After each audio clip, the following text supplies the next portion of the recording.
Bonjour à tous et bienvenue dans cette session de résumé du service SNS. Alors, on va lister rapidement les avantages du service et en tout premier, la diffusion fiable de messages, c'est-à-dire que le service est géré par AWS, la capacité de leurs infrastructures et de leur gestion de service n'est plus à démontrer.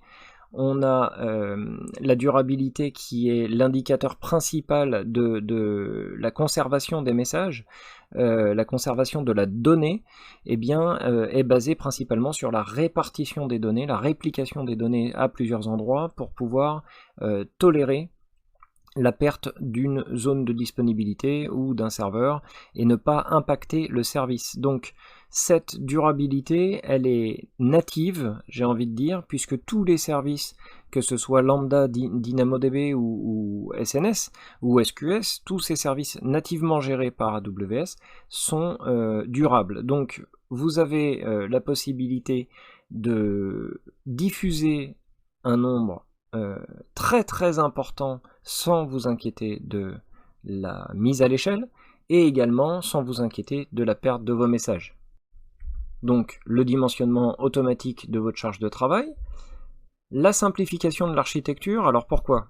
Eh bien, pour gérer un service de notification, d'envoi de messages, d'envoi d'emails, d'envoi de SMS, voire même, comme vous pouvez le voir lorsqu'on utilise, par exemple, une application mobile, on a parfois ce qu'on appelle des notifications push, c'est-à-dire que on n'est pas dans le domaine des SMS, on n'est pas dans le domaine des emails, mais l'application elle-même est en capacité d'afficher une petite notification, également supportée par SNS. Donc, si vous avez besoin de tout ce type de service pour votre application et que vous avez besoin de migrer votre application dans le cloud, toutes les ressources qui ne répondaient pas forcément aux besoins en termes justement de durabilité, de scalabilité, de mise à l'échelle, eh bien vous pouvez le remplacer en quelques lignes de code directement par ce service et solutionner toutes les problématiques de mise à l'échelle, de haute disponibilité. Donc voilà, on a vraiment la possibilité de simplifier son architecture en déprovisionnant 2, 3, 4, 5 serveurs qui servaient à faire cette tâche. Désormais, on va passer dans un modèle de paiement à l'usage et surtout ne pas être facturé lorsque le service n'est pas utilisé. Ce qui n'est pas le cas dans les architectures historiques, puisque on a toujours ces 5 serveurs qui rendaient le service, qui doivent être allumés, qui doivent potentiellement répondre à une demande. Même s'il n'y a aucune demande pendant 5 heures, eh bien, par principe, c'est quand même démarrer. Ça consomme de l'énergie, ça consomme de l'espace en mètres carrés dans un centre de données. Or là, vous ne payez que quelques centimes en fonction de l'usage et de la quantité, du volume de données entrant et sortant, et de la quantité de requêtes et de messages de notification envoyés. Par ailleurs, on n'a pas beaucoup abordé ce point, mais on l'a vu dans les capacités de SNS, en tout cas, le service assure la confidentialité et la sécurité des messages. C'est-à-dire que les personnes qui reçoivent vos messages ont été identifiées. On a vu les 5 grandes étapes de l'association entre un abonnement, une souscription et entre un utilisateur et un abonnement.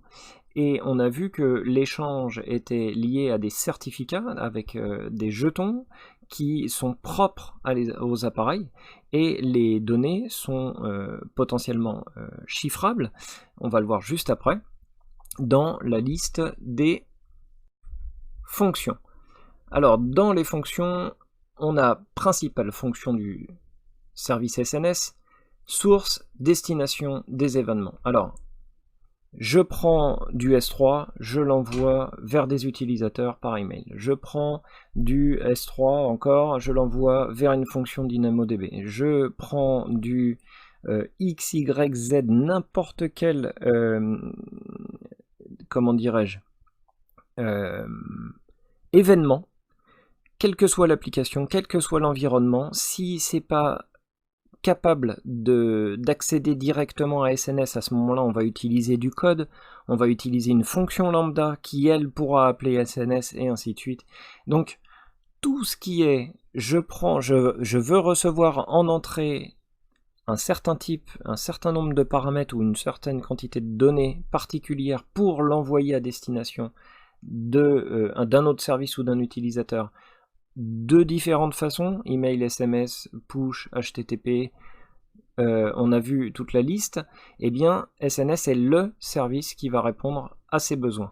Du coup, comme je vous l'avais dit, on parle maintenant du chiffrement des messages en AES 256 et on utilise le chiffrement à partir d'une clé directement hébergée dans le service KMS, le service Key Management Service, qui lui aussi va disposer de la mise à l'échelle et ne va pas ralentir le service. D'accord ? Donc SNS va solliciter KMS pour récupérer la clé, encrypter les messages, et directement toutes les personnes qui sont identifiées pourront décrypter les messages à l'arrivée. Également une fonctionnalité que l'on n'a pas vue, c'est le filtrage des messages. Alors on l'a pas vu, pourquoi ? Parce que en fait dans le cas de figure qu'on a étudié, il était applicable, mais dans la période gratuite que l'on utilise, on va éviter de lancer des centaines de messages pour démontrer les capacités de filtrage. En fait, c'est très très simple. On a vu que lorsque un abonnement est souscrit à une rubrique, eh bien, on a la capacité de recevoir les messages, par exemple, de fichiers déposés dans un S3. Sauf que peut-être que certains fichiers supprimés, certains fichiers copiés ne proviennent pas des mêmes utilisateurs, des mêmes régions, des mêmes, comment dirais-je, fonctions, et à ce moment-là, vous pouvez vous retrouver à être pollué, puisque dans cette idée, vous allez recevoir 100% des notifications de publication des rubriques auxquelles vous êtes abonné. Et on a la possibilité d'activer le filtrage, donc pareil, avec des stratégies JSON. Vous pouvez définir que si le champ événement provient bien de tel utilisateur ou de telle région ou de tel service, à ce moment-là, tu l'envoies vers DynamoDB. Sauf que si ça provient pas d'eux, tu peux l'envoyer vers SQS et avoir différents traitements. Et en fait, la simplification ça simplifie grandement le code, puisque vous n'avez même pas à définir ces conditions, vous avez juste à mettre des filtres. Et à ce moment-là, sans que l'application soit au courant, ni sans que les fonctions des services qui sont inscrites aux abonnements, qui ont souscrit aux rubriques pour recevoir les publications, eh bien, seront naturellement réceptrices des messages qui leur sont destinés sans qu'il y ait d'application dédiée à ça. Donc on utilise les fonctions natives d'SNS, on applique des filtres et automatiquement, si on fait bien les choses évidemment, ça demande un petit peu de rigueur, vous avez vu que les stratégies, voilà, ça demande de bien le faire, mais une fois qu'on a réalisé notre cahier des charges, on n'a plus qu'à appliquer les stratégies, les tester, et ensuite, automatiquement, même s'il y a des millions de messages, tout se mettra à l'échelle automatiquement, que ce soit du lambda, du SNS, du SQS ou du KMS pour fournir la clé, tout ce processus va venir automatiser des tâches dans votre application, et vous n'avez plus qu'à vous concentrer sur le métier, le cœur de métier de votre application, c'est-à-dire le code de vos applications, et profiter donc d'une architecture simplifiée et de très haute performance, et surtout d'une intelligence grâce au filtrage des messages. Alors aussi, on a parlé de sécurité, on a parlé de durabilité, et on a aussi les messages privés, la privatisation des messages, c'est-à-dire que on a vu dans ce cas de figure qu'on utilisait S3 avec SNS pour envoyer des emails, donc en fait nos messages partent sur Internet, sont envoyés aux utilisateurs. Alors évidemment, ils sont chiffrés parce que on n'envoie pas les emails en clair, mais si on veut isoler notre application parce que on veut que les utilisateurs en fait déposent leurs données, mais que leurs données soient traitées en interne pour des raisons de confidentialité et garantir à l'utilisateur que ces données ne transitent pas à l'extérieur, et bien tout simplement l'utilisateur va encrypter son message, nous l'envoyer, et on va pouvoir faire une architecture applicative intégralement interne au VPC, avoir des points de terminaison pour Lambda, pour SNS, pour SQS, pour DynamoDB, et faire que l'application puisse dialoguer en interne, sans qu'il y ait d'exposition. Et comme on a vu dans un VPC, vous êtes le seul à accéder aux ressources qui sont en interne à partir du moment où vos points de terminaison communiquent avec des ressources qui sont dans des réseaux privés. Donc voilà, on a vraiment une capacité de garder privé nos messages dans un VPC. Alors on n'en a pas énormément parlé dans les autres services, mais ce coup-ci on va devoir parler un petit peu du prix parce que SNS est un service très utilisé dans les applications, dans les logiciels ou quels que soient les cas d'usage. L'utilisateur a toujours besoin d'être averti, que ce soit par SMS, par email. C'est super important quand on passe une commande, on a besoin de savoir quand elle est expédiée, enfin tout ça, quand un dossier est traité, on a toujours besoin d'avertir l'utilisateur. La communication, c'est la clé de la fidélisation, et on se retrouve avec un service très simple. En quelques clics, on crée nos rubriques, etc. Donc l'intégration dans les applis est massive, SNS est très utilisé. Toutefois, il y a un modèle de financier à bien prendre en compte. Alors on est toujours dans le cloud, on est toujours dans un modèle de paiement à l'usage, donc forcément si le service n'est pas utilisé, on ne l'utilise pas, mais si on se retrouve confronté à une croissance exponentielle avec par exemple 100 000 clients d'un coup qui achètent votre application, bon bah du coup vous allez pouvoir financer, mais si vous n'avez pas bien réfléchi en offrant de l'illimité, voilà, il faut bien étudier les capacités et le modèle économique. Donc il faut savoir que Amazon SNS est accessible sans frais initiaux, donc déjà vous n'avez pas à vous engager à signer de contrat, vous payez uniquement en fonction de votre utilisation, vous payez en fonction du nombre de notifications publiées, du nombre de notifications diffusées par des éventuelles API supplémentaires. Donc il n'y a pas que le créateur qui crée ces notifications et qui clique sur publier, il y a aussi justement tous ces services qui utilisent les communications par API pour automatiser justement les traitements un peu complexes et les fonctions qui sont exécutées par Lambda en fonction de l'utilisateur qui a déposé un document dans S3, etc. Donc tout ça, ça peut se faire sans intervention humaine, et du coup on peut atteindre des sommets. Donc la tarification des envois dépend du type de point de terminaison. Est-ce que vous sortez à l'extérieur? Est-ce que vous êtes resté à l'intérieur du VPC? Et vous pouvez bien sûr démarrer gratuitement grâce au niveau gratuit d'SNS. Donc nous, c'est ce qu'on a utilisé pour réaliser notre test. Donc on va parler un petit peu plus en avant des tarifications juste à titre d'indication pour vous donner un ordre d'idée. Donc l'envoi de SMS, alors c'est fonction de l'opérateur évidemment, donc moi je suis allé sur les opérateurs français, je les ai listés, j'ai regardé, et en fait le prix moyen, c'est-à-dire que tous offrent à peu près ce tarif de 0,05 $ hors taxe par SMS. On a également l'envoi d'email, donc là c'est un prix fixe, on est à 2 $ par 100 000 email envoyés. Les requêtes HTTP, donc ça c'est ces fameux web services qui discutent entre eux en millions d'échanges, puisque ça peut aller très très vite. Donc là ça va être facturé 0,60 $ par million de requêtes.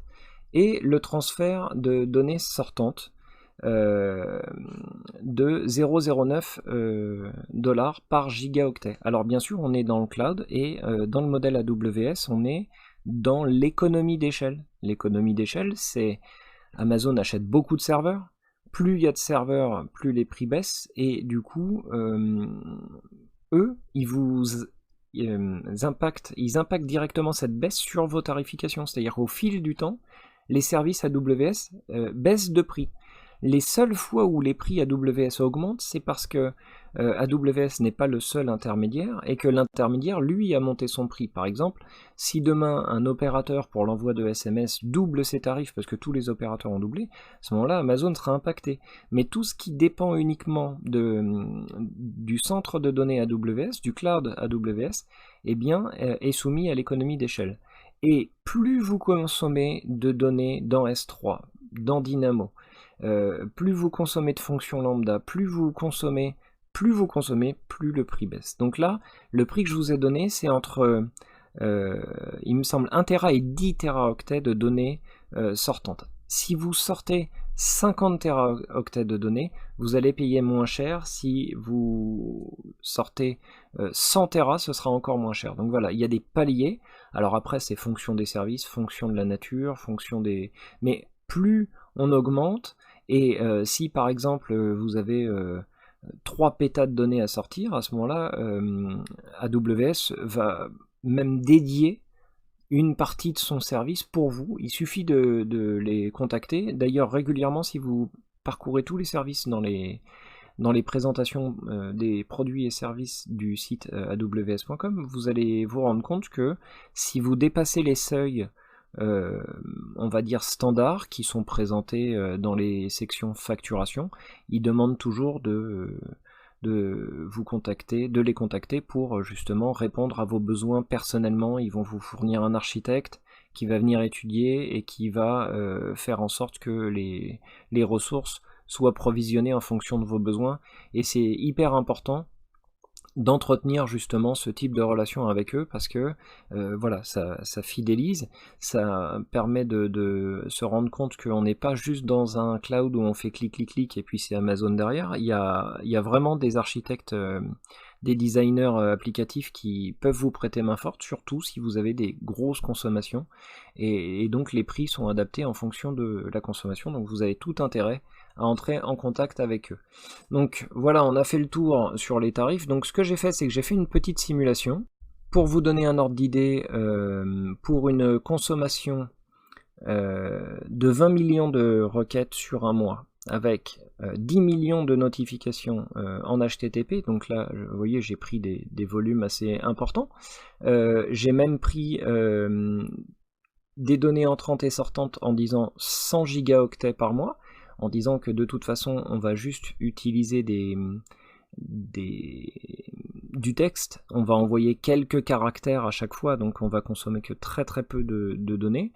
Et bien pour ce type de simulation que j'ai réalisé dans l'outil, le simulateur de consommation de services, eh bien il m'a affiché donc que en fonction de ce paramètre, je paierais 24 $.